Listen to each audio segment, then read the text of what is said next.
Hello, scholars. Welcome to weeks 7 and 8 of Applying Philosophy to Modern Global Issues.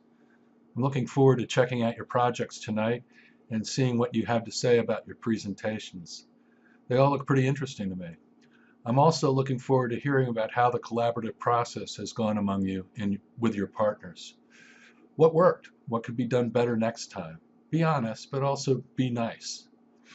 As the course has progressed, you're developing communication, collaboration, and internet research skills which will serve you well in college and beyond. You're also gaining experience working as a team to put together effective and persuasive presentations which make full use of the internet's amazing capabilities. Finally, you're making friends with people, and that's probably more important than anything else. During the next 2 weeks, we will turn our attention to a global phenomenon already impacting developing countries around the globe: the rise of megacities. Lagos in Nigeria, Rio in Brazil, Delhi and Mumbai in India, Shanghai, Guangzhou, Shenzhen, and Beijing in China all are soon projected to have populations of over 25 million people.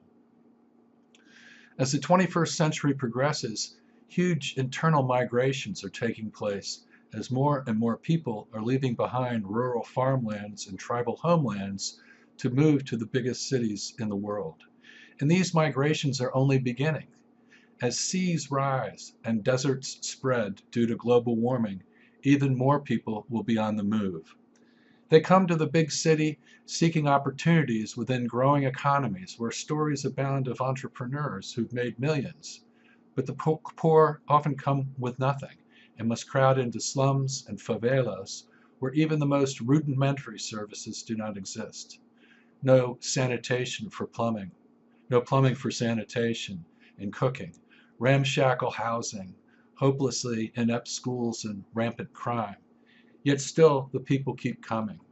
Because at least in the city, hope exists that someday a family may claw its way into the middle class.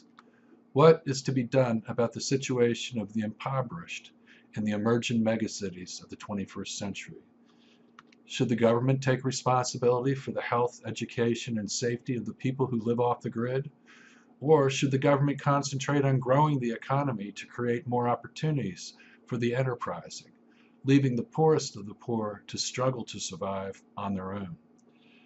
During the first week of our unit on inequality, social justice, and the underclass, we will learn about the political and economic theories of two of the most influential philosophers of the late 20th century, John Rawls and Robert Nozick. John Rawls is the author of A Theory of Justice, the most influential treatise on political philosophy written since World War II.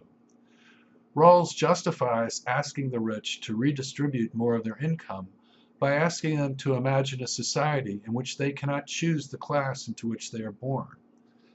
His colleague at Harvard, Robert Nozick, rebuts Rawls's argument by presenting a compelling defense of the rights of the individual, which would be continually violated if any government tried to implement Rawls's plan.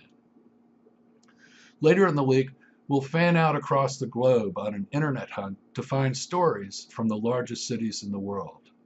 What was life like in the slums of a megacity? What is it like to live without any infrastructure or government services? What must you do to survive? But also, how are people finding ways to make money in this situation and pull their families out of the slums and into the middle class? Over the weekend, we'll break into teams to prepare for Flipgrid debates that will take place next week. This debate will focus on the future of India, the world's largest democracy and the fastest growing country in the world today. India has a population of 1.32 billion and grew at a rate of 17.4% during the first decade of the 21st century.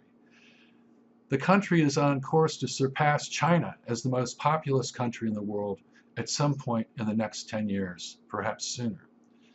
78% of the people in India are Hindus, only 14% are Muslim, yet that makes India the home of the third largest Muslim population in the world.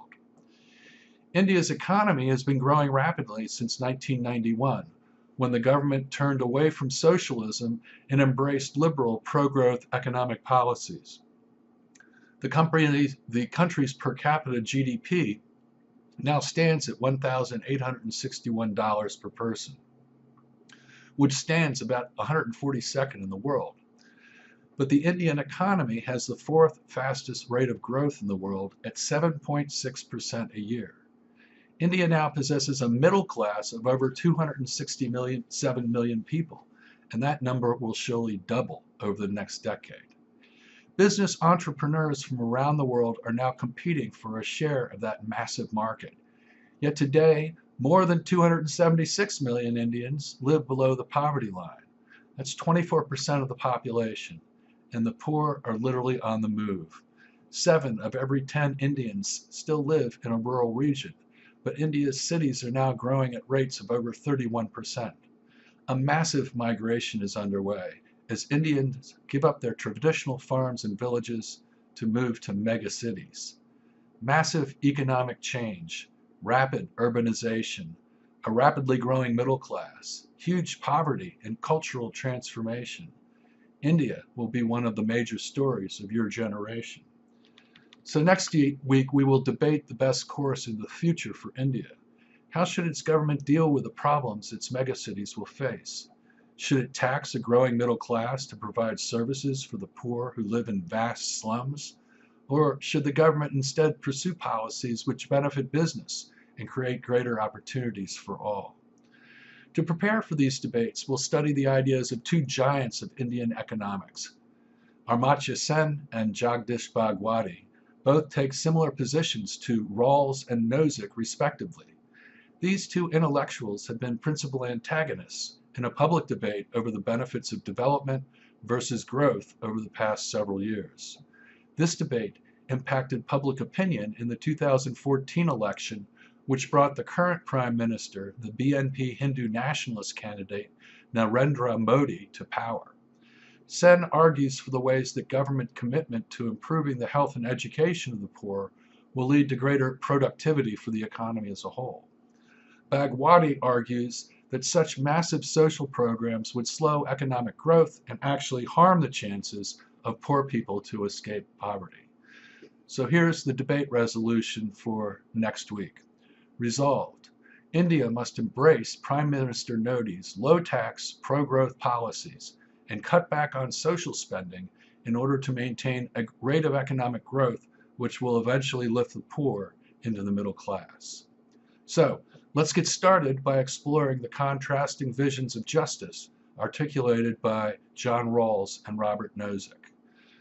I know that was a mouthful, but I've got the text right below my video on this page, and we'll see you online as you get your teeth into this fascinating project.